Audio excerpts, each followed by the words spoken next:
Now welcome back to the channel everyone, and welcome to the latest live match. Now, elephant in the room, I've got to hold my hands up and apologise for my last live match at Lindholme Lakes on the Bonsai Lake. Now, several of you commented about how I was a bit rough with the fish, probably handling the fish a bit roughly, and I'm enough of a man to admit when it gives off a bad visual, especially for us match anglers, and I hold my hand up and say I was in the wrong there. I will try and do much better. It's really not like me, that, actually, but you know what it's like when you're in the heat of the moment match fishing and you're trying to keep up with Matt Godfrey next door, who's absolutely slaying them, figuratively of course, and yeah, probably just got a bit carried away with myself. Won't happen again, and I apologise. I know a few of you have been saying, where's your apology, where's your apology? Well, there you go, and like I say, as you'll see from this video, we won't have any of that going forward. But on some more positive stuff. Thanks everyone who has watched the latest videos. Various different ones we've had recently have been really well received. Yeah, been really good. So thank everyone for watching, and hopefully that apology will just do a little bit to calm a few of you down who got the ump with me on the last one. Don't mean to offend anyone, so I actually turned the comments off on that video, which is unlike me. I don't like doing that, but I couldn't respond to people properly. I wanted to do it in video form, and hopefully that is a better way of dealing with the situation rather than trying to comment, because things get taken out of context, don't they, when you comment back sometimes. So yeah, let's get on with this one and a bit more positive vibes. Okay, so the match this week is once again at Lindholme Lakes, and it was in the build-up to the Commercial National. Now, this is a match, the Commercial National, I mentioned it, is a match that's really close to my heart. It's one of my rare occasions where I actually get a chance to go and fish for Barnsley Blacks, put the time in to fish for that. And I'd like to say I've got a really good record in this match. Done well. I mean, last year I won my section and we won the gold medal as well. And it's one of those matches that I just really enjoy, and I do actually wish there was some more commercial style matches for the team angler, because I think that there is definitely a market for it, and I'd love to see the Angling Trust maybe come up with something that that does that, because there's so many commercial anglers out there now who are chasing big money and stuff, but a lot of us still do like that team element as well, and it really it's one of those matches that I look forward to every single year. In fact, it's my highlight of the year, to be honest with you. I get to fish with my mates again, and it's a good match as well. It's a sellout with 24 teams, sorry, 24 teams of 10, so 240 pegger, not to be sniffed at. I'd love to see the Angling Trust maybe look into expanding it, maybe with a couple more events throughout the year, who knows. But yeah, the whole reason for going up, I went on the Bonsai, which you saw in the last live match, and then this one was the match was on the Saturday, and this was the Thursday before. Now, interestingly, we actually found out what lake we were going to be on the Wednesday. So the Wednesday, I knew that I was going to be on Strip Lake, but I still wanted to go on the Thursday, even though I knew it was on Benny's, which is far removed from what would be the situation I was faced with on Strip. But the good thing is, when you're in a team match, it doesn't matter, because you're working together as a team. You're trying to come up with spot little trends, patterns that are forming in the lake, and responding to it and passing on information to your teammates. So I was keen to get there on Benny's, and I was praying for a good draw. Now I got that. I drew arguably the best peg on the lake, peg 23. I haven't fished this lake for a long time, but even I could see with my little knowledge of this lake how good this peg was. Basically, I was jutted out on a little point, right on the end of it. There's actually peg 24, which is literally 2 foot away from you, but obviously them two pegs can't go in together. But I was just looking at 23 thinking this is the peg I wanted, right in the middle of the lake. You've got even if every peg was in, you'd still have a lot of space, because you've got all this bay area to attack, and it was absolutely perfect for what I wanted to do. So the approach for the day, pretty simple stuff really. Peg 23, like I say, I got lots of space, lots of options. But fundamentally, I knew that if I was to win this match, I would have to catch on maggot shallow. The big F1's in this lake, it's deep, it's big open lake, and it's just one of those where it really responds to shallow fishing. So my primary attack was shallow fishing with maggots. Now, you may think, why not casters? Well, casters are actually not allowed on the open matches on the venue, but they would be on the national. So casters probably would play a part come the weekend, but it was out and out maggots. 4mm pellets would be another option, but for some reason they just don't work for them big F1s as much as they used to do. Don't get me wrong, you will catch on pellets, but when it comes to big weights of F1 shell, you do need to be on natural baits really. And I had 6 pints of red maggots with me. Interestingly, I always choose red maggots. I just think that they stand out a bit better. Some use whites, it's purely a confidence thing. If you prefer whites, go for it. I just like reds because they just work, they've always worked for me. My other options were a bomb. Now the bomb would be fished at probably 20 metres where I could group the 6mm fishery pellets nicely. A nice little bomb, 15 gram, I like the inline ICM ones. 15-inch hook length with a size 18 KKH, 0.15. Pretty strong because the bites off them F1s on that lake are savage on the bomb, so you need decent tackle. If you fish too light, they could break you on the bite, and we don't want that. That was matched up with a 10-foot Supera SL. Now, that is a rod that I absolutely love for F1 fishing. It bends right through, you can pump the fish in really, really comfortably, and it used small hooks with it, no problem. So that was my rod choice. And the only other lines that I opted to feed was a short line, which I thought I could maybe start and end on, which was interestingly on this lake, it's very deep close in. And I actually plumbed it up so that to my right in front of peg 24, top kitten 2, it came up about 2 foot onto a lovely little flat plateau, and it was still a good 5 foot deep there, and I thought that's the perfect place to start and potentially end my session on. So that was where I was planned to start with pellets, and then I also plumbed up a margin swim, but felt a bit barren down there. There was no cover at all, so they were my lines, and it was all about how we were going to start the match. Started at 5 metres on that sort of plateau to my right slightly. I've just fed micros and had an expander on the hook.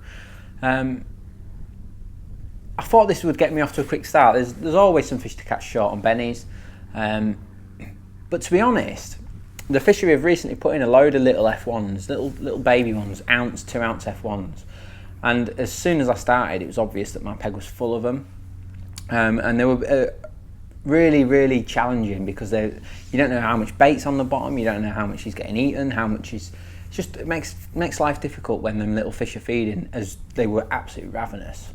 So all I was doing, tapping in a full cad pot of micro, so I wasn't being like too cautious, and then throwing 4mm over the top.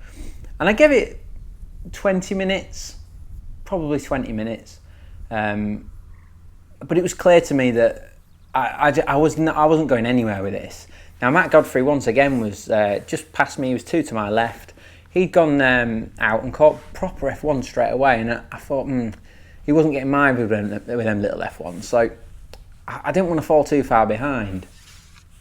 So I plugged away, like I say, for about 20 minutes, and all I could see around the lake was people catching these and swinging these little tiny F1s in. So I was quickly thinking, right, I can't do this. I wanted to give my shallow line at least an hour to prime up. By that I mean feeding. And I was feeding quite aggressively. I wanted to try and win the fish that were in front of me. But noticeably, there was a lot of F1s rolling towards the middle of the lake. Certainly where I'd been feeding my bomb and pellet line, and just beyond as well. So I thought, in my opinion, the big F1s just weren't in front. They weren't, short to start with, not where I was sat anyway. It was clearly obvious that they were out in the big wide open bay. I thought, well, it's time probably to go to them rather than wait for them to come to me. So with that in mind, I picked up the bomb, banded a 6mm pellet, nice and simple. And I always do this, it's just a matter of habit really. I always feed twice, so 10 pellets twice, and then chuck my bomb over the top of it and try and get it as accurate as possible within that loose feed. I think it gives you a nice reference point to chuck into, and it means you're chucking right accurately in amongst that noise that you've just created where the fish are probably going to be. So I think the whole strength of a bomb anyway is the fact that you're spreading your bait out a little bit, but trying to be relatively accurate is still important. Now it took 4 casts to catch one. Forecast, no, I was getting liners and little knocks and stuff, but it's quite deep out there and it was quite a mild day. It was blustery and the wind was cold, but the actual air temperature was quite warm. So anyway, I'm like chucking this bomb, and I chucked it 2 or 3, maybe 4 times with no response. And then finally I sat there for a minute and round she went. And now the bites on this are just unbelievable. Like you'll see in the video, absolutely pull your rod in, quality F1s they are, 2 to 4 pound F1s. So with that first one dispatching in the net, I thought maybe I could settle down now. Bear in mind this is my first proper F1. Matt's now got 4 or 5 decent F1s, a few skimmers, a few small F1s. I can see Frankie Giannicelli on the other bank. He's catching an odd fish, but not really. He's a bit like me. He's just waiting for his shallow line to kick in. Alan Scott was behind me on the back bay, which isn't so good. I could see him and he wasn't catching, and I could see Lee Kerry over my shoulder in the back bay as well. He wasn't catching. The only person I thought was catching relatively decent was Paul Wright, who was on there's 2 points on Benny's. So you've got my point peg, and then Paul Wright was on the other point, basically the same peg as me, so looking out into the lake as well with the wind off his back, and he was fishing a waggler, 4 or 5 foot deep, leaving it out there, being nice and patient, and he was catching some fish and an odd carp too. So I'm sat there on the bomb thinking maybe I should have put a waggler up as well, but obviously you can do too much in matches like this, and I'm thinking, right, stick to your guns, fish this bomb, and then you've got to pray that either shore or the shallow line comes good. Anyway, I caught 2 more relatively quick. Again, real nice F1s. If I plugged away at the bomb, I could probably make a go of it and make a bit of a method of it, but I was also wary that I didn't want to fall too far behind. Now, no one was catching shallow at this point. The only person who was really sticking with it at that point, bear in mind this is like 45 minutes in, Frankie went out quite early, and I noticed he got one pretty quick, and I thought, oh, maybe there's a chance that we could get on him. So I caught my 3 F1s, and then I had 4 or 5 casts where I never even had an indication, which was really disappointing because I thought I'd probably just tick over for another hour or so on that.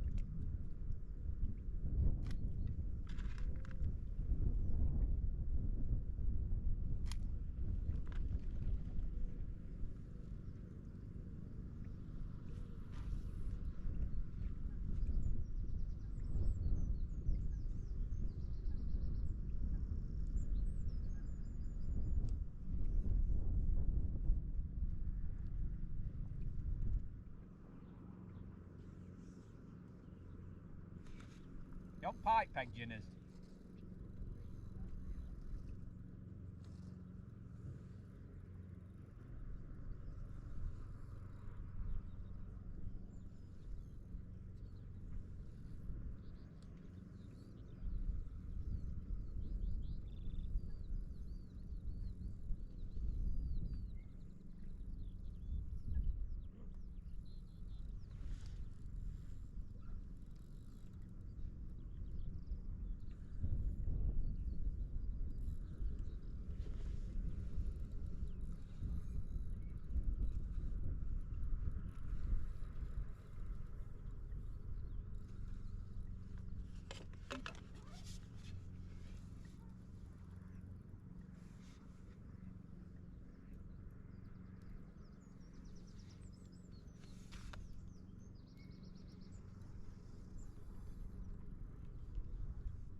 The bomb suddenly felt dead, and I couldn't help but thinking that the fish were coming up off the bottom, and where a waggler would have probably been good on the day. So that was definitely something I made a mistake on. I should have had a waggler set up. Like I say, you can do too much, but in that early going when I was waiting for stuff to happen, perhaps that would have been a good option. But anyway, we've got them 3 nice F1s on the bomb. You know, free fish on this lake's £10 now.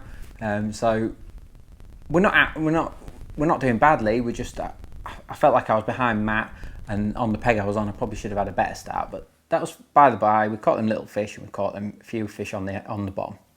So once the bomb sort of faded, it was time. I had to gamble. I thought, right, I just need to make shallow work now.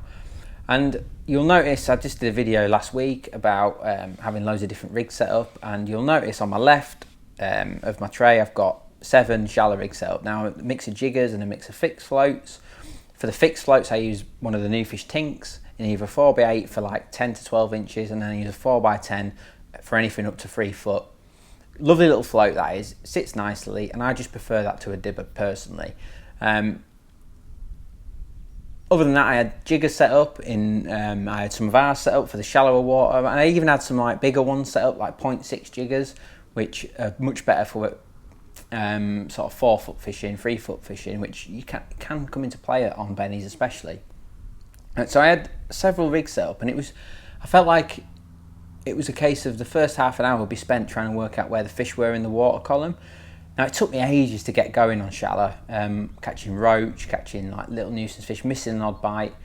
But eventually I realised that the 4x10 tinks set 20 inches deep was where the fish were for me. And I soon got into a bit of a rhythm. It wasn't fast by any means, but I soon started catching some nice fish shallow.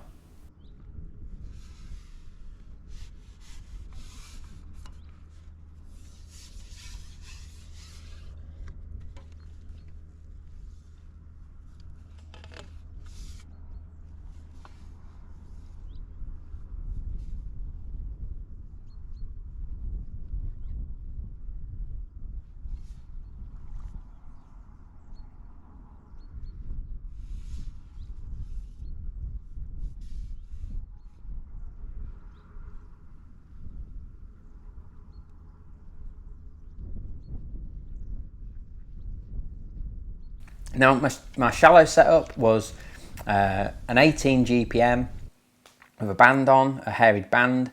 Last week when I was on Bonds, I actually hooked the maggots, and I fished double maggot shallow, but having talked to Alan Scott on and Frankie and that, they really encouraged me to fish banded maggot, so I went with that, and I must admit I did like it. Obviously it means that you're not changing your bait all the time, not that that slows you down too much with maggots anyway, but I felt it was probably a nice option, so I went with that. 012 hook length, and then my main line is actually 017, nice and durable, nice and stiff to stop tangles. Now this was shotted with 3 number 11s, probably spread 2 inches apart, so like not strung out, but like a bit of a, you know, like a spread out bulk if you like, so it gets the bait down but gives them a little bit of finesse. And that was the rig. I had 18 inches of line above the float, above the float, and that seemed really nice. It was a case of like feeding it, and the fish would come after like 5 minutes of being out there. It's weird. It wasn't solid, but I felt like I was having to build the confidence between fish. So I'd catch one, and then net it, and then the whole process to build the swim back started. And I'd have to feed. Like 10 feeds later, I'd get an indication. Then I'd maybe get something that felt a bit roachy. Then all of a sudden, after a few more feeds, you'd get an odd liner. Then all of a sudden, you catch one, and it was as if the fish were backing off. Then they needed a bit of feeding. They'd come back up, and you'd catch one. And that seemed to be the pattern for the day. That 20 inches seemed about right. Once again, the jigger, that 20 inches seemed about right, and it was just a case of going through the motions then. Not feeding quite aggressive, 15 maggots, 20 maggots, twice, going out, slapping a few times, repeat the process with the feed. And it was working nicely. I wasn't catching fast, but nobody was at this point. The lake was quite hard, and I felt like, because the fish are 3 pound average, especially the shallow fish, with an odd big one thrown in, just ticking over shallow was a good way of going, because you rarely lose fish shallow, so you're very efficient with what you're doing. Every time your float goes under and you hook one, you generally get it out. So all of a sudden I'm thinking, well, if I can put 3 pound in the net every 5 minutes, I'm going to do really well.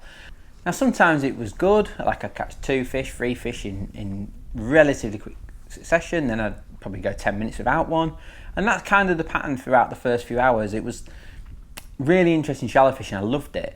I had some ducks and stuff on the end of my pole, and it just sort of, it's the type of shallow fishing I enjoy, not just blasting baiting and shanking them. It was like I was having to be quite clever. I was having to keep my pole out of the way and then zip it in the feed and all that. The water was clear, and I felt like I needed to treat the fish with a bit of respect, and that's what I was doing. So I was catching well now, and I'm just ticking over nicely, and I've got my clicker, and now I'm clicking away, and I'm thinking, well, I'm racking up a decent weight now. We're on the move.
So we're on the move and we're catching fish nicely, and it's now a case of capitalising on it. A few things that were worth noting: even though 20 inches was without a doubt my best depth, I kept changing and trying different rigs, and oftentimes I could get a quick run on a different rig. So by that I mean I'd catch 2 or 3 on my 20-inch rig, then maybe miss a few bites. So I'd put it down, pick up one set at 15 inches, quickly whiz out, and I'd catch one straight away on that, and maybe 2. Then that'd go, and then I'd have to drop back down again, maybe even try a little bit deeper, and that's kind of how the day sort of went. I was having to really work hard at my bites, even though the fishing, as you'll see in this video, is fantastic and prolific. It wasn't like what you'd expect. It wasn't. We were going to end up with a big weight because the fish were big, but it wasn't like frantic, if that makes sense. It was just nice, plodding along, shallow fishing, and working through my rigs was really important. Like I said, that 4x10 Tinks was definitely the best float. I fish it quite low, like dotted down, so that I can. I'm not frightened to lift it. You know, I'm constantly moving my hook bait. Even though I'm not using a jigger, I'm constantly, almost like a jigger, like lifting it up, letting it flutter back down, lifting it up, letting it flutter back down, slapping it over, lift it up, let the hook bait flutter. Constantly trying to aggravate an F1 into taking my hook bait. You can't tap at Lindholme, but if I could, I'd be tapping all the time as well. And I'm getting through a few maggots, but nothing like what I was imagining. I thought I might get through all of my maggots, but it wasn't really like that. It was just feeding nicely. And because my shallow line was going so well, I kind of backed off the bomb line because I'm thinking, well, I don't want to keep fish out there if I can pull them in. So I kind of backed off feeding that. I thought I'll just put all my eggs in the shallow basket. The only other option was I've got that short pole line to consider. I really felt like that shallow plateau might come good later on, so I started throwing in decent handfuls of 4mm pellets. My thinking being that I'd mixed up a tiny bit of pea paste. Like I really fancied that on that, because it's a slope. I thought I can always present a little bit of paste quite nicely, because I'd always be in touch with my bait rather than an expander. So I fancied maybe at some point catching some on that. So I was throwing quite a lot of 4mm in. Now I could have fished maggots there, and maggots would have worked, I'm sure, but I kind of felt like I'd need my maggots for the shallow line. So rather than waste them short, I thought I'm going to try something and throw 4mm in. So that's what I did.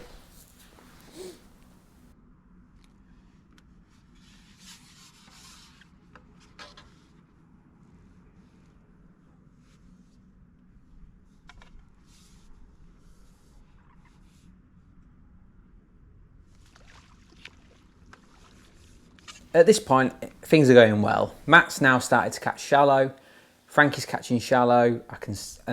But apart from that, apart from Paul Wright, I can't really see anybody else catching anything. So in my mind, Paul Wright's probably pushing me weight wise. Frankie's definitely pushing me weight wise, and Matt, he had a good start and then a slow second hour, but was starting to come back into it as well. I could see he was trying to work different things out on what is a much harder peg than where I was.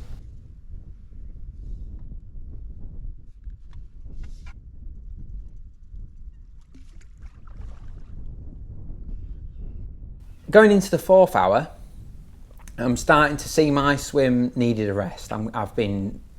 I've not come off it pretty much from since that first hour. I've just gone out and I've just wore a groove in the lake, slapping, working hard, changing rigs, changing setups, changing feeding patterns and all that sort of stuff. Just working really hard at my shallow fishing. But it felt like it needed a rest. By this point, I'm out at 14.5 rather than 13. I started at 13, but I'm out to 14.5. I could even see myself needing to go to 16, which makes things difficult, especially when even though the wind was off my back, it was catching the pole tip quite a lot. So with that in mind, I thought a rest could do the world of good to set myself up for a good last hour. So I chucked the bomb. I had been loose feeding an odd pellet out there, but nothing like I would probably want to. But I was still pinging an odd one out there just in case. And I went out and there was no indications whatsoever on that. In fact, it was dead as a dodo. The fish had stopped rolling out there, and my theory is that they obviously back off into the lake in the morning, and then as the day goes on, they obviously come in to get fed. And that seemed to be what had happened. Like Paul Wright, he had definitely slowed up fishing waggler, although he caught some nice fish in the first few hours, it was definitely easing up. And I thought, maybe that's a telltale sign that they're coming in. But I thought, I still want to give that a rest. So I thought, well, let's try the paste. What is there to lose? I can see Frankie's doing the same. Frankie, who's probably the person pushing me fish for fish shallow. I could see him going down the edge and stuff like that as well. So he's obviously thinking the same as me at this point. Probably both thinking our swims could do with a bit of a rest. So I decided to try this on this plateau with the pea paste. And I've gone in, I've swung in, and it is absolutely buried straight away. And I've hooked I thought it was a carp. It's gone off around the point. It just led me a merry dance, this fish. And after a bit of skillful playing and a bit of that, it's come in and it was F1. It was just hooked outside the mouth, so it was like under the chin, which sometimes is a bit annoying because you can't turn it properly.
Went back in again, another handful of 4mm over the top. I wasn't messing about, I was putting proper amounts of bait in.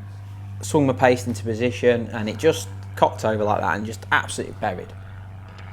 They definitely wanted that paste and it was just really nice. I whacked into it and I got another big 4-pounder. All the time I'm continuing to feed my shallow.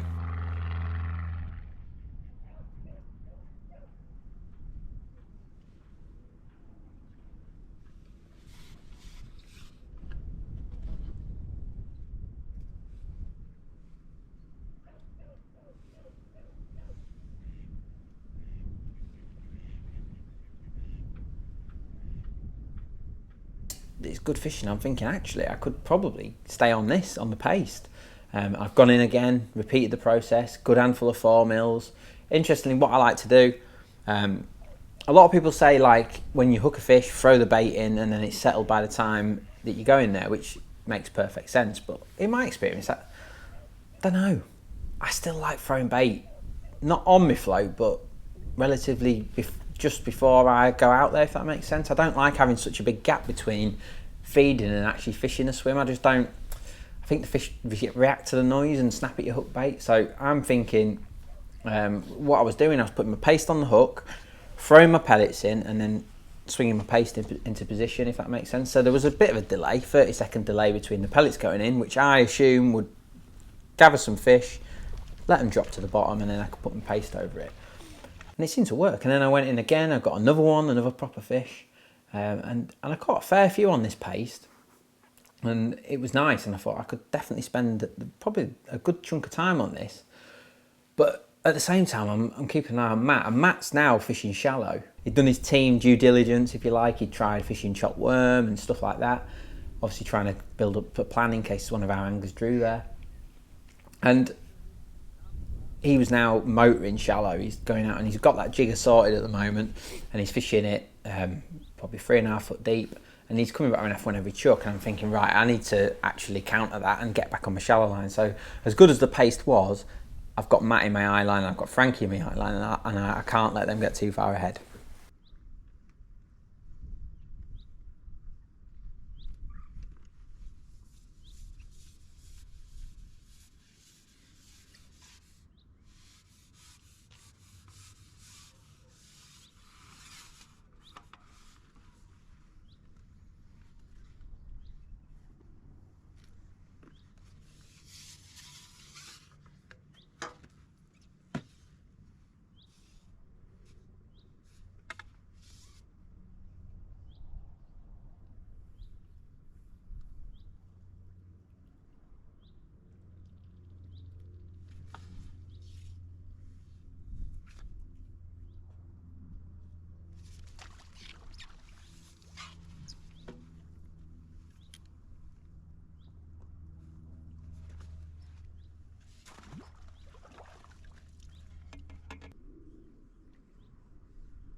So we're moving into the final stages of the match now. We've had that little flurry on pace short. The bomb's gone now. We've sacked that off. And then it's just, I feel like the time's now where I've got to make the most of this shallow fishing. I've given it a good rest. I've given it time to sort of gather some fish again. And I've gone out there, and it turns out it was a great move, because I've gone out there and the fish are super confident. I'm going out and I'm catching them. Don't get me wrong, it's not instant. I'm not going out and just slapping over and catching one straight away. I'm going out, I'm having to build it with some loose feed again. I'm having to slap my rig quite a lot. I'm having to change rigs, but the fish are there and they're confident, and I'm catching quite well at this point. And then it was just a case of grinding then. The final hour was a grind. I've just got to keep going, keep plugging away, keep working hard. Keep checking my hook point. I know that sounds like a silly thing, but if your hook goes blunt, it can cost you fish when you're shallow fishing. Any fishing, but I'm always checking it in my finger end, and if it doesn't make me get one of them, like a bit of a wince, I'll change it. And I'm not. It's not unlike me to get through, you know, a full peg of hooks in a match. I believe it makes that much of a difference. So I'm really grinding. I'm trying my best. I'm making sure my hook's dead right. I'm making sure my rig's dead right. And I'm working well, and I'm catching fish. One thing that I will say is the elastic I used. Now, the week before on Bonsai, I used white zip, which was dead nice, but I still felt like if I was to ship a little bit further, then I'd need something a little bit lighter. So I went with the orange zip this week, which is 8 to 10. Again, for a short kit, so it was nice and balanced, but I definitely feel like it was the right choice. It was an awkward ship. I had to break down, break the pole down twice. which made things awkward. I had to come back on a funny angle because of the way the point was behind me. And that orange was perfect. It allowed me to get the fish under control. Well, I could hook the fish, it sort of swim out my peg. I could feed my peg without the pole going into the water or anything like that. I could just ship back, get to halfway where I was breaking down, feed again, get back to my top kit, feed again. Then generally 2 or 3 strips with my puller, the fish should keep my top kit nice and low, and I could get them pretty quickly. It certainly wasn't any slower than using the heavier elastic, and it just allowed me to take my time a bit more and build, bearing in mind what I said earlier about having to build, between fish having to build it up quite a lot. That elastic, I think, helped me do that. It slowed me down. If I was using like a heavier elastic, I think I'd be in the water too much, if that makes sense. Whereas because it was taking me a little bit longer to land the fish, it was keeping my pole away from the swim for a bit longer, which I actually think got me more bites in the long run. So just something to consider, that getting them out super fast isn't the be all and end all sometimes, especially when the water's clear and the fish are big and stuff like that. Sometimes leaving your swim quiet for a bit is a good thing. So I'm ticking over really nicely now. I'm catching well. On my clicker I've got over £100. And come the end of the match, I'm thinking, well, Frankie might beat me, Matt might have caught me up, but I'm certainly going to be top 3 in this match. I couldn't see how right he was going to beat me. I felt like his sort of swim faded a bit on that waggler, but he was still going to be in contention.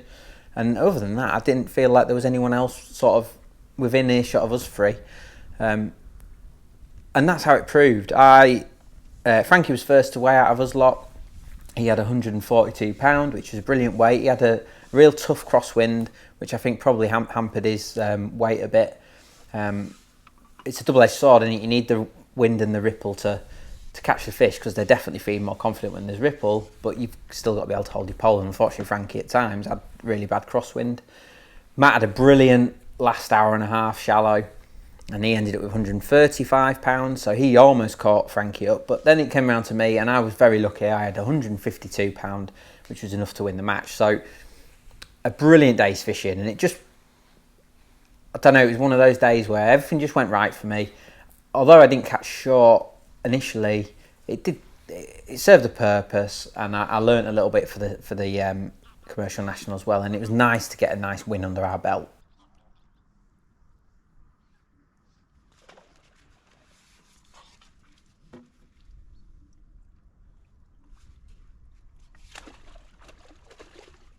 So there you have it, that's the end of the match. So another win under the belt, very nice too. It's nice to keep chipping away on these matches.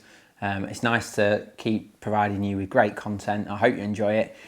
I've just bought another GoPro, so as of on the next match, I will have a body cam as well, so that'll be nice. It'll allow me to give you a second angle, because I know that the single angle isn't ideal. On this swim, unfortunately, it was a little bit, there's no bank to my right, so I couldn't even change angles really, and it was so narrow, and there's an angler behind me and stuff like that. I didn't want to keep getting up and down off my box out of respect for the other anglers, so a little bit static this one, but hopefully now we've got this body cam to come along as well, it'll hopefully increase enjoyment. Hopefully enjoyed it. Lots of tips there. The Tinks float's perfect for that shallow fishing. That softer elastic sometimes can pay you benefits and pay you dividends in the long run. Make sure you've got a sharp hook on.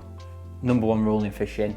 And yeah, it was a really good day, and I thank everyone for watching. If you haven't already, don't forget to like and subscribe, and we'll see you again on the next video.